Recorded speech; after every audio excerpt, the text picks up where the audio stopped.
یہ حضور علیہ الصلوۃ والسلام کے تعلق کی قدر و منزلت ہے رب تعالیٰ کی بارگاہ میں کہ رب تعالیٰ نے صرف دیدار مصطفیٰ کی بنا پر ان لوگوں کے لیے جہنم کی آگ کو حرام فرما دیا۔ صرف اتنا نہیں بلکہ فرمایا اور آمن رانی، نسبت کا فیضان یہاں تک ہے جس نے میرے محبوب کے غلاموں کو بھی دیکھ لیا جہنم کی آگوں سے بھی نہیں چھوئے۔ حضور علیہ الصلوۃ والسلام کے نسب کا اکرام ہے اور حضور علیہ الصلوۃ والسلام کی زیارت کا اکرام ہے۔ حضور علیہ الصلوۃ والسلام کی زیارت اور اس نسب کی شرافت کا انکار کرنا یہ کہیں سے بھی یہ ثابت نہیں۔ اور یہ جو اس طرح کہا جاتا ہے نا، یہ بالکل یہ پرلے درجے کی بے ادبی ہے۔ نبی اکرم صلی اللہ تعالی علیہ وسلم نے ببانگ دھول ارشاد فرمایا کل حسب و نسب ینقطع یوم القیامہ الا حسبی و نسبی، قیامت کے دن سارے حسب سارے نسب منقطع ہو جائیں گے، بیکار ہو جائیں گے۔ باپ بیٹے کے کام نہیں آئے گا، بیٹا باپ کے کام نہیں آئے گا۔ اگر قیامت کے دن کوئی حسب اور نسب کام آئے گا تو سرکار فرماتے وہ میرا حسب نسب ہے۔ سرکار کا حسب نسب کو عام سی بات ہے۔ اور یہ میں موجودہ دور میں یہ عرض کرنا چاہتا ہوں، ہمارے ہاں بعض اوقات یہ ہوتا ہے، یہ بھی پرلے درجے کی بے ادبی ہے۔ اگر کوئی آدمی سید نہیں ہے تو اپنے آپ کو وہ سید کہے، آلِ رسول کہلائے۔ نبی اکرم صلی اللہ تعالی علیہ وسلم نے ارشاد فرمایا جس آدمی نے اپنے آپ کو اپنے غیر باپ کی طرف منسوب کیا اس پر اللہ کی لعنت، اللہ کے فرشتوں کی لعنت اور سارے انسانوں کی لعنت، اور قیامت تک اسے کوئی صرف اور عدل قبول نہیں کیا جائے گا، کوئی معاوضہ کوئی نیکی قبول نہیں کی جائے گی۔ بہت پرلے درجے کا گناہ۔ موجودہ دور میں یہ ہوتا ہے کہ جو یعنی کم درجے کی وہ اقوام سے تعلق رکھنے والے ہیں، یعنی عام لفظوں میں اپنا مسلی میراثی، وہ بھی اپنے آپ کو سید کہلاتے ہیں۔ ظلم ہے، بہت پرلے درجے کا ظلم ہے۔ اگر میرے بھائی تجھے اپنے نسب میں شک بھی ہو، لیکن اللہ تعالیٰ کو تو علم ہے، اگر شک ہے تو نہ کہلا، اگر ہوا تو رب تعالیٰ تمہیں اس کا شرف عطا فرما دے گا، اگر نہیں تو یہ کہلا کر ظالم نہ بن، کہیں ایسا نہ ہو کہ رب تعالیٰ تمہیں ان لوگوں میں شامل فرما دے جو ملعون ہیں۔ یہ نہیں، یہ جرات ہی نہیں کرنی چاہیے۔ البتہ جو ہوں ان کا احترام کرنا یہ امت پر لازم ہے۔ اب یہ بات کہ انہیں کیسے ہونا چاہیے یہ علیحدہ بات ہے۔ عام لوگوں کے لیے یہ سادات کرام کا احترام کرنا یہ واجب ہے۔ علماء نے اس میں صراحت فرمائی ہے۔ حضرت امام بہقی علیہ الرحمہ بہت بڑے محدث ہیں، سنن بہقی ان کی کتاب ہے حدیث کی مجموعہ، آج کل چھپا ہوا بھی ہے، معتبر ہے، تقریباً دوسرے تیسرے درجے میں آتی ہے سیاستہ کے بعد۔ ان کا جو جن کتابوں کا مقام ہے ان میں سے وہ بھی بہقی شریف بھی ہے۔ بہقی شریف کے مصنف علامہ بہقی علیہ الرحمہ نے ایک واقعہ بیان فرمایا۔ فرماتے ہیں ہمارے دور میں ایک رئیس تھا، امیر آدمی، کوئی کسی علاقے کا گورنر کہہ لیں، اس کی عادت یہ تھی کہ وہ سادات کرام کا احترام کرتا تھا۔ ایک مرتبہ اس دور کا بہت بڑا کوئی عالم، نامور عالم دین، جس کے علم کو ایک سند اور ڈگری کی حیثیت حاصل تھی، جس کا نام بطور علم کی ایک سند کے چلتا تھا کہ فلاں نے کہہ دیا، لوگ خاموش ہو جاتے تھے، وہ اس کے پاس بیٹھا ہوا تھا۔ ایک سید صاحب آئے، ظاہری طور پر ان کا کوئی کرو فر نہیں ہے، کپڑے بھی میلے کو چیلے ہیں اور کوئی بود و باش بھی اتنی اچھی نہیں، لیکن اس رئیس نے صرف نسبت رسول کی بنا پر اس سید زادے کو اس عالم دین کے برابر اسی تخت میں بٹھایا۔ عالم دین نے اسے برا محسوس کیا، یہ کیا کیسا آدمی ہے، میں اتنا بڑا عالم ہوں، اس نے میرے ساتھ تخت پہ سے یہ ایک گندے سے آدمی کو بٹھا دیا۔ اس نے بتایا کہ یہ سید صاحب ہے، لیکن وہ بس اس کی اندر کی وہ رونق تھی جسے حضور علیہ الصلوۃ والسلام جس فخر پر، جس نسب پر تکبر کرنے سے یا فخر کرنے سے منع فرمایا، وہی بات ہوگی۔ اس نے وہ بات آئی گئی کر دی۔ چند دن گزرے، ان صاحب کو وہ بات بھول گئی۔ آپ ان کے پاس وہ ایک دن پھر وہ آئے عالم دین، انہوں نے پوچھا جناب آپ نے اپنے بیٹوں کو بھی کچھ بنایا ہے کہ نہیں؟ وہ میں نے بہت کچھ بنایا، اسے میں نے ڈاکٹر بنایا، اس دور میں طبیب کہتے تھے، طبیب بنایا، اسے میں نے قاری بنایا، عالم بنایا، مفتی بنایا، وہ فتویٰ دیتا ہے، محدث اسے بنایا، فلاں بنایا۔ وہ بتاتا رہا۔ آخر میں رئیس نے پوچھا جناب کیا اسے آپ نے آلِ رسول بھی بنایا؟ اب اس کی آنکھیں کھلی، کہنے لگا وہ تو نہیں کوئی بنا سکتا۔ اس نے کہا جب کوئی نہیں بنا سکتا تو پھر اس شرف کو چھین بھی نہیں سکتا۔ یہ اللہ تعالیٰ نے عطا فرما دیا، جس کو جو حاصل ہو گیا وہ ہو گیا۔ اب امت پر اس کا احترام کرنا یہ واجب ہے، کوئی بھی سید ہو، خواب و کپڑے اس کے میلے کچیلے ہوں. اب اس آیہ کریمہ کی طرف آتا ہوں جسے آپ نے ہزاروں بار سنا ہوگا. رب تعالیٰ ارشاد فرماتا انما یرید اللہ لیذھب عنکم الرجس اہل البیت ویطہرکم تطہیرا. رب تعالیٰ ارادہ فرماتا ہے اے نبی کے گھر والو، رب تعالیٰ ارادہ فرماتا ہے کہ تمہیں پاک کر دے اور تم سے ہر قسم کی نجاست کو دور فرما دے. اب رب تعالیٰ ارادہ فرماتا ہے. کیا رب تعالیٰ کے ارادے کے بعد بھی کوئی ایسی چیز ہے کہ رب تعالیٰ ارادہ فرمائے پھر اس کے بعد اسے رب تعالیٰ کو مختلف قسم کے وہ مقدمات کی ضرورت ہو، یہ چیز ہو وہ چیز ہو؟ جس طرح کہ ہم لوگ ارادہ کر دیں کہ ہم نے مکان بنانا ہے، پھر اس کے بعد ہم پہلے انجینئر کے پاس جاتے ہیں، میسن کے پاس جاتے ہیں، پھر اس کے بعد مٹیریل اکٹھا کرتے ہیں، تب جا کر کہیں اس کے بعد جا کر عمل ہوتا، اتنا عرصہ مزدوری ہوتی ہے، پھر جا کر کہیں کوٹھی ہماری بنتی ہے. ہمارے ارادے کی تکمیل کے لیے راستے میں ہزاروں رکاوٹیں، ہزاروں درجے ہیں، لیکن رب تعالیٰ کا ارادہ قرآن کیا فرماتا ہے؟ اذا اراد شیئا ان یقول له کن فیکون. رب تعالیٰ جب ارادہ فرماتا ہے کسی چیز کا تو صرف فرماتا ہے کن، ہو جا، تو وہ ہو جاتی ہے. رب تعالیٰ کے لیے مقدمات کی ضرورت نہیں ہے. کسی چیز کا رب تعالیٰ کا ارادہ کسی چیز کا محتاج نہیں، صرف فرماتا ہے کن، ہو جا، تو وہ ہو جاتا. اب جب رب تعالیٰ نے ارشاد فرمایا، رب تعالیٰ اے نبی کے گھر والو تمہیں پاک فرمانے کا ارادہ کرتا ہے، جو ہی رب تعالیٰ نے ارادہ فرمایا نبی کے گھر والوں کو رب تعالیٰ پاک فرما دیا. اب نبی کے گھر والے پاک ہیں اور رب تعالیٰ لیذھب عنکم الرجس، تم سے رجس کو دور کر دے. اس جملے پر تھوڑی سی اذہاب اور رجس، لے جانا گندگی کیا ہے اور گندگی کا لے جانا کیا ہے، یہ دو لفظ قابل توجہ ہیں. تھوڑی سی عرض کرتا ہوں، مختصر سے وقت میں یہی کچھ ہوگا. رجس کو قرآن کریم میں کئی سارے معنوں میں بیان فرمایا. قرآن کریم میں آتا ہے انما الخمر والمیسر والانصاب رجس من عمل الشیطان. یہ شراب، جوا، پانسے کے بت وغیرہ اور یہ تیر، یہ سارے یہ بت اور تیر وغیرہ یہ سب رجس ہیں، یہ پلیت ہیں. اور رب تعالیٰ نے فرمایا نبی کے گھر والوں تم سے رجس کو دور کرنے کا رب تعالیٰ نے ارادہ فرما دیا. حرمت علیکم المیتۃ والدم ولحم الخنزیر قل لا اجد فيما اوحي الي محرما على طاعم يطعمه الا ان يكون ميتة او دما مسفوحا او لحم خنزير فانه رجس او فسقا اهل لغير الله به. یہ خنزیر، یہ مردار، یہ دم مسفوح اور جو کچھ بھی غیر اللہ کے لیے حلال کیا گیا، ذبح کیا گیا، وہ سارے کے سارے رجس ہیں. پلید چیز کے لیے رب تعالی نے رجس کا لفظ استعمال فرمایا. کہیں قرآن کریم میں باطن کی گندگی جسے ہم منافقت کہتے ہیں، بد عقیدگی کہتے ہیں، اسے بھی رب تعالیٰ نے رجس فرمایا. پارہ 11 میں آتا ہے، رب تعالیٰ ارشاد فرماتا ہے اما الذین فی قلوبہم مرض فزادتہم رجسا الی رجسہم. جن لوگوں کے دلوں میں بیماری ہے منافقت کی، جب یہ قرآن نازل کیا جاتا ہے تو یہ قرآن ان کی گندگی میں ایک اور گندگی کا اضافہ کر دیتا. قرآن گندگی میں اضافہ کر دیتا. فزادتم رجسن، بڑا قابل توجہ ہے یہ مفہوم. یہ قرآن ان کی گندگی میں اضافہ کر دیتا. معاذ اللہ، قرآن گندگی میں اضافہ کرتا ہے. قرآن فرما رہا ہے، خود فرما رہا ہے. اس کی وضاحت علماء نے فرمائی یہ قرآن ایک رحمت والی، پاک، صاف و شفاف بارش کی مانند ہے. بارش کی لطافت میں، اس کی نزہت اور طہارت میں کوئی شک نہیں. لیکن اگر یہی بارش باغ میں گرتی ہے، باغ میں برستی ہے، تو وہاں سے پھول اگتے ہیں، پودے اگتے ہیں، ہریالیاں اٹھتی ہیں. یہی پانی بارش کا بالکل پاک شفاف اگر کہیں اروڑی پہ گرے تو وہاں سے بدبو اٹھتی ہے. یہ بارش میں کوئی نقص نہیں، نقص ہے تو اس جگہ پر ہے. منافق کے دل کی بیماری وہی ابار پکڑتی ہے. وہ اس منافق کی بیماری کو قرآن نے رجس کہا. آگے جا کر رب تعالی ارشاد فرماتا ہے فَأَعْرِضُوا عَنْهُمْ إِنَّهُمْ رِجْسٌ وَمَأْوَاهُمْ جَهَنَّمُ. اے نبی صلی اللہ علیہ وسلم، آپ غزوہ تبوک سے واپس آئے، یہ منافق لوگ طرح طرح کے بہانے تراشتے ہیں. اعرضوا عنہم، آپ ان سے اعراض فرما لیں، منہ پھیر لیں.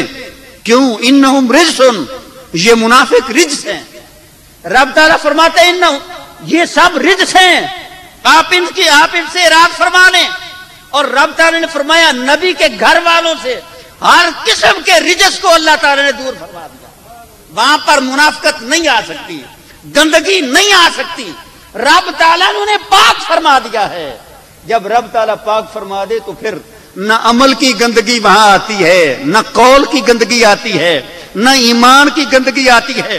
یہ آیت کریمہ بتا رہی ہے کہ حضرت امام علی مقام رضی اللہ تعالیٰ عنہ کا عمل، ان کا میدان کربلا میں یہ دشمن کے مقابلے میں آ جانا، یہ عمل قرآن کی اس نص کے مطابق یہ ثابت کر رہا ہے کہ حضرت امام کا عمل پاک تھا، ان کی فکر پاک تھی، ان کا مشن پاک تھا۔ رب تعالیٰ نے ہر قسم کی نجاست کو ان سے دور فرما دیا۔ ایک اور معنی بڑا خوبصورت، رب تعالیٰ نے ان سے نجاست کو، گندگی کو دور فرما دیا۔ اب ہمیں خود بھی اپنا جائزہ لینا چاہیے، کیا ہم امام کے یا اہل بیت کرام کے قریب ہیں یا پاک ہیں؟ یہ مفہوم تھوڑا اگر آپ اس میں تھوڑا غور کریں گے نا بڑا لطف آئے گا۔ ہم قریب ہیں یا دور ہیں؟ اگر ہم قریب ہیں تو ہم گندگی نہیں، اگر دور ہیں تو ہم گند ہیں۔ جو بھی اہل بیت سے دور ہے وہ گند ہے، اور رب تعالیٰ نے ہر گندے کو اہل بیت سے دور فرما دیا۔ اب اپنے ایمان کا، اپنے عقائد کا خود جائزہ لیں کہ ہم اہل بیت کرام علیہم الرضوان کے متعلق کیا عقیدہ رکھتے ہیں۔ جو گند ہے رب تعالیٰ نے اہل بیت کرام کو اسے دور فرما دیا، خواہ وہ بندے کی صورت میں ہو، خواہ وہ عالم کی صورت میں ہو، خواہ اس نے داڑھی بھی رکھی ہوئی ہو، اس نے قبہ اور جبہ بھی پہنا ہوا ہو، اگر اس کے ایمان میں یا عقل میں، علم میں اگر خرابی ہے، وہ گندا ہے، تو رب تعالیٰ نے اس کو اہل بیت سے دور فرما دیا۔ رب تعالیٰ اہل بیت کرام کے قریب بھی گندگی کو نہیں رہنے دیتا۔ ایک معنی یہاں پر یہ بھی عرض کرنا چاہتا ہوں، حضرت پیر میر علی شاہ صاحب علیہ الرحمٰن اس سلسلے میں وضاحت فرماتے ہیں اس کا یہ معنی نہیں ہے کہ اہل بیت کرام علیہم الرضوان پر یہ احکام شرعیہ لازم نہیں۔ بعض بھائی یہ کہتے ہیں جناب ہم تو سید ہیں، ہمارے لیے تو وہ مولا علی پاک ساری نمازیں ہماری پڑھ گئے، گناہ بھی کرتے ہیں تو وہ کہتے ہیں بس جناب ہم تو سید ہیں۔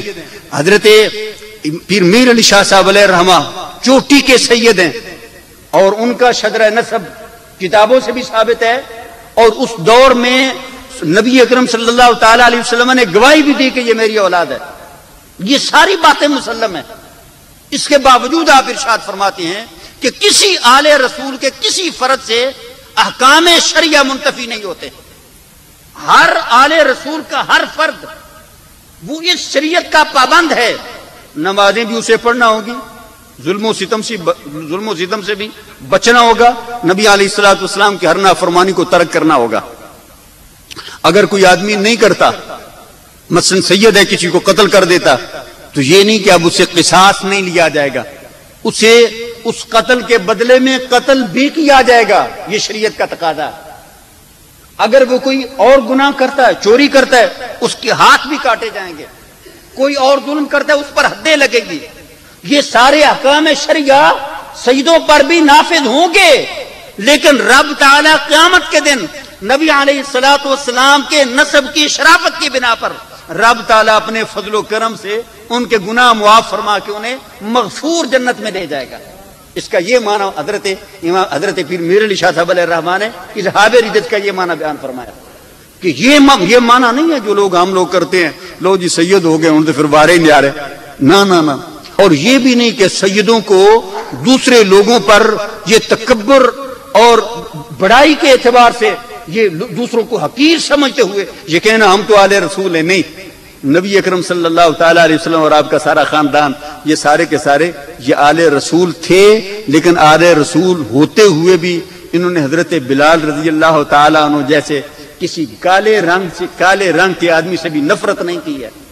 سید نفرت نہیں کرتا، سید نبی علیہ الصلوۃ والسلام کی ساری امت کا احترام کرتا، اور نبی اکرم صلی اللہ تعالی علیہ وسلم کا اپنا عمل شریف یہ بتا رہا کہ حضور علیہ الصلوۃ والسلام ساری کائنات سے افضل ہو کر آپ حقیر ترین لوگوں کو کتنی عظمتیں عطا فرماتے ہیں۔ حضرت اسامہ بن زید رضی اللہ تعالیٰ عنہ مکہ کا معاشرہ، مدینہ منورہ کا ماحول انہیں ایک آزاد آدمی کی حیثیت سے وہ قبول نہیں کرتا. حضرت زید کا بیٹا کہہ دیں یہ غلام کا بیٹا. حضرت زید رضی اللہ تعالیٰ عنہ حضور علیہ السلام کے متمنا تھے, ان کا بیٹے تھے. جب نبی اکرم صلی اللہ تعالیٰ علیہ وسلم نے انہیں وہ امیر بنایا تو جو قریشی تھے, مسلمان بھی ہو چکے تھے, وہ کہنے لگے یہ اسامہ بن زید کل کا بچہ ہے, آپ اسے امیر بنا رہے ہیں. نبی اکرم صلی اللہ تعالیٰ علیہ وسلم نے ارشاد فرمایا ہاں تم نے پہلے ان کے باپ حضرت زید کی امارت پر بھی اعتراض کیا تھا, لیکن یاد رکھو اس کا باپ بھی مجھے محبوب تھا, یہ بھی مجھے محبوب ہے. امامت اور امارت اسی کی چلے گی. سرکار نے عزت فرمائی. آپ نے اپنے مسلح کے لیے نسب کا احترام, نسب کا اہتمام نہیں فرمایا کہ صرف جو سید ہو وہی مسلح پر کھڑا ہو. شاید حضور علیہ السلام کو یہ بھی علم تھا کہ میری اولاد کل اتنی کوتاہ ہو جائے گی, اتنی سست ہو جائے گی کہ میرے مسلح پر یہ لوگ آنا شاید اپنے لیے یہ باعث حقارت سمجھیں. کتنے سید ہیں الیکشن لڑیں گے, دنیا بھر کی عزتیں کمانے کے لیے سارے ہیلے تراشیں گے, لیکن انہیں کہیں مسلح پر آئیں, ممبر پر آئیں, یہ آپ کے نانا کا ممبر ہے, آپ کے نانا کا مسلح ہے, تو ادھر نہ اپنے بچوں کو لگاتے ہیں نہ خود آتے ہیں.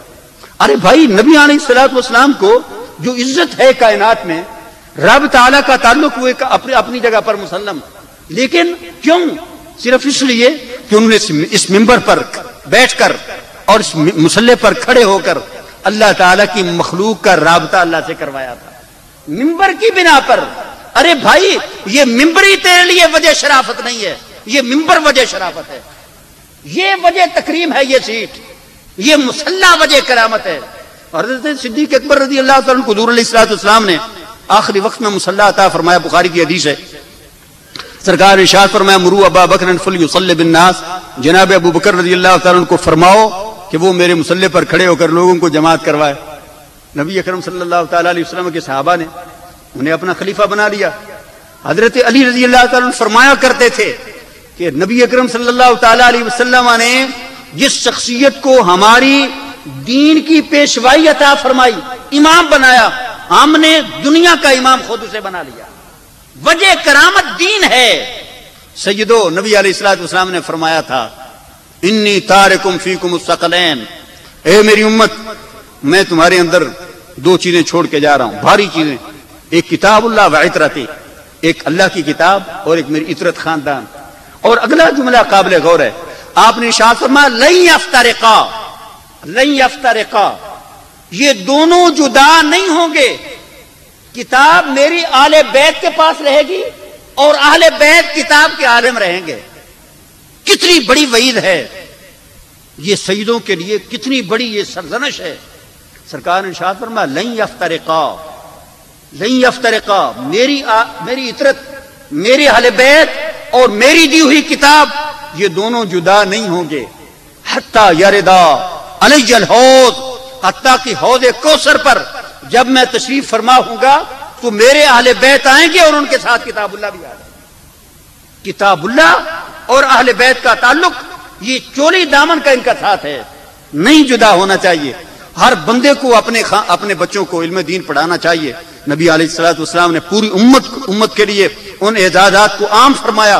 جو بھی بندہ اپنے بچے کو قرآن پڑھائے گا رب تعالیٰ اسے جنت اسے سونے کا تاج عطا فرمائے گا. یہ ہر بندے کے لیے ہے, لیکن سیدوں کے لیے خصوصی طور پر کہ سید حضور علیہ الصلوۃ والسلام کے آپ کی آل ہیں, آپ کے ان کے اندر سرکار کا خون ہے, سرکار کے نسب کا انہیں شرف حاصل ہے. یہی وجہ ہے کہ جب بھی کسی سید نے, ہم نے تاریخ میں دیکھا, جب بھی کسی سید نے ادھر میں اعلان کیا رب تعالیٰ نے بہت جلد اسے اعلیٰ مقام سے مالا مال فرما دیا. اخبار الاخیار میں حضرت شاہ عبداللہ محدث دہلوی علیہ الرحمٰ نے ارشاد فرمایا اور دیگر علماء کرام نے اس میں وضاحت فرمائی کہ ہر دور میں جو قطب الاقطاب ہوتا ہے, یعنی ولایت کا اعلیٰ ترین فرد, رب تعالیٰ وہ آل رسول میں سے پیدا فرماتا ہے. یہ آل رسول میں سے ہونا بہت بڑی بات ہے.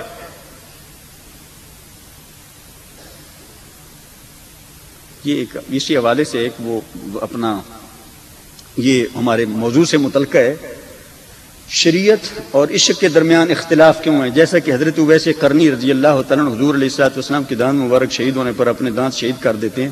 حالانکہ شریعت اسلام بدن کو تکلیف دینا گناہ ہے, اور حدیث سے ثابت ہے، اس پر روشنی ڈالیے۔ شریعت میں یہ اپنے بدن کو اس حوالے سے تکلیف دینا کہ وہ بالکل جس میں مادیت مقصود ہو اس میں منع، لیکن میں آپ کو اس کی ایک مثال دیتا ہوں۔ نبی اکرم صلی اللہ تعالی علیہ وسلم کے ایک زمانے میں ایک آدمی، اس کے پاس سونے کی ایک ڈلی تھی، وہ لے کر آیا، کہتے یا رسول اللہ صلی اللہ علیہ وسلم یہ سونے کی ڈلی ہے، یہ میں صدقہ و خیرات کرنا چاہتا ہوں، میرے پاس یہی صرف سونے کی ڈلی ہے اور کچھ بھی نہیں۔ سرکار نے ارشاد فرمایا جا کر بیچ کر اپنی ضروریات اس سے پوری کر۔ حضرت ابوبکر صدیق رضی اللہ عنہ گھر میں وہ بالکل بھاری پھیر کے سارا سامان لے کے آ گئے، سرکار نے اسے قبول فرما لیا۔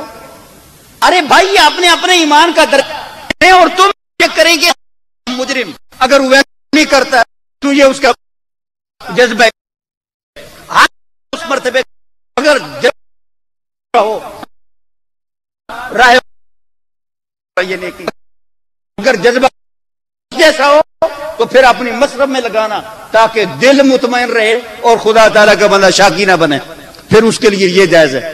اور حضرت اویس قرنی رضی اللہ تعالیٰ نے ان کی صحت کے متعلق، اب یہ تو ایک وہ میں نے حدیث سے آپ کو مثال سنا دی، ویسے حضرت اویس قرنی رضی اللہ تعالیٰ کے متعلق ان کا جذبہ عشق وہ بالکل مسلم ہے، لیکن یہ ان کے دانت نکالنے والا واقعہ یہ کسی حدیث کی کتاب میں نہیں ہے، حدیث کی کتاب میں یہ واقعہ نہیں ہے۔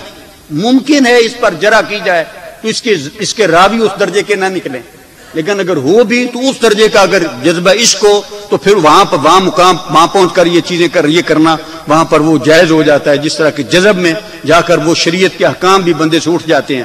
وہ حضرت موسیٰ علیہ السلام کے زمانے میں کوئی بندہ تھا، وہ اللہ تعالیٰ سے اس طرح وہ پیار کی باتیں کر رہا تھا، یا اللہ اگر تو میرے پاس آئے تو میں تمہیں فلاں چیز کھلاؤں، میں تمہیں کنگھی کروں، میں یا اللہ میں تیری جوئیں نکالوں۔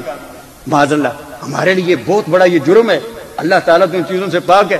حضرت موسیٰ علیہ السلام کو جوش آ گیا، وہ بے ادب اللہ تعالیٰ کے متعلق کیا کر رہا، یہ بھی حدیث کی معتبر کتاب ہے نہیں لیکن عام کتابوں میں ہے۔ حضرت موسیٰ علیہ السلام نے اسے ڈانٹا تو رب تعالیٰ نے ان کی طرف وہی فرمائی کہ اسے آپ کچھ نہیں کہیں، یہ میری محبت میں یہ سب کچھ کہہ رہا، رب تعالیٰ قبول فرما لیتا۔ لیکن میرے اور آپ کے لیے یہ شریعت کی پابندی لازم ہے، ہم اپنے کسی عضو کو کسی جذبے کے تحت کسی کو بیچ کر نہیں دے سکتے ہیں، نہ خود کاٹ سکتے ہیں، نہ اپنے آپ کو ہلاک کر سکتے ہیں۔ اس سلسلے میں میرے اور آپ کے لیے شریعت کی پابندی لازم ہے۔ اور اگر حضرت اویس قرنی رضی اللہ تعالیٰ عنہ کا یہ عمل ہو بھی، ایک تیسری بات اس سلسلے میں، تیسرا اس کا جواب یہ ہے کہ حضرت اویس قرنی رضی اللہ تعالیٰ عنہ کا یہ عمل ہو بھی تو اللہ تعالیٰ نے ان کے متعلق مجھ سے اور آپ سے نہیں پوچھنا کہ انہوں نے ایسا کیوں کیا، تم نے انہیں فالو کیوں نہیں کیا۔ میں اور آپ ہم نبی اکرم صلی اللہ تعالیٰ علیہ وسلم کا کلمہ پڑھتے ہیں، آپ نے ایسا نہیں کیا، لہذا بات ختم ہو گئی۔ اللہ تعالیٰ عمل کی توفیق عطا فرمائے، سنتے ہیں اللہ فرما دے۔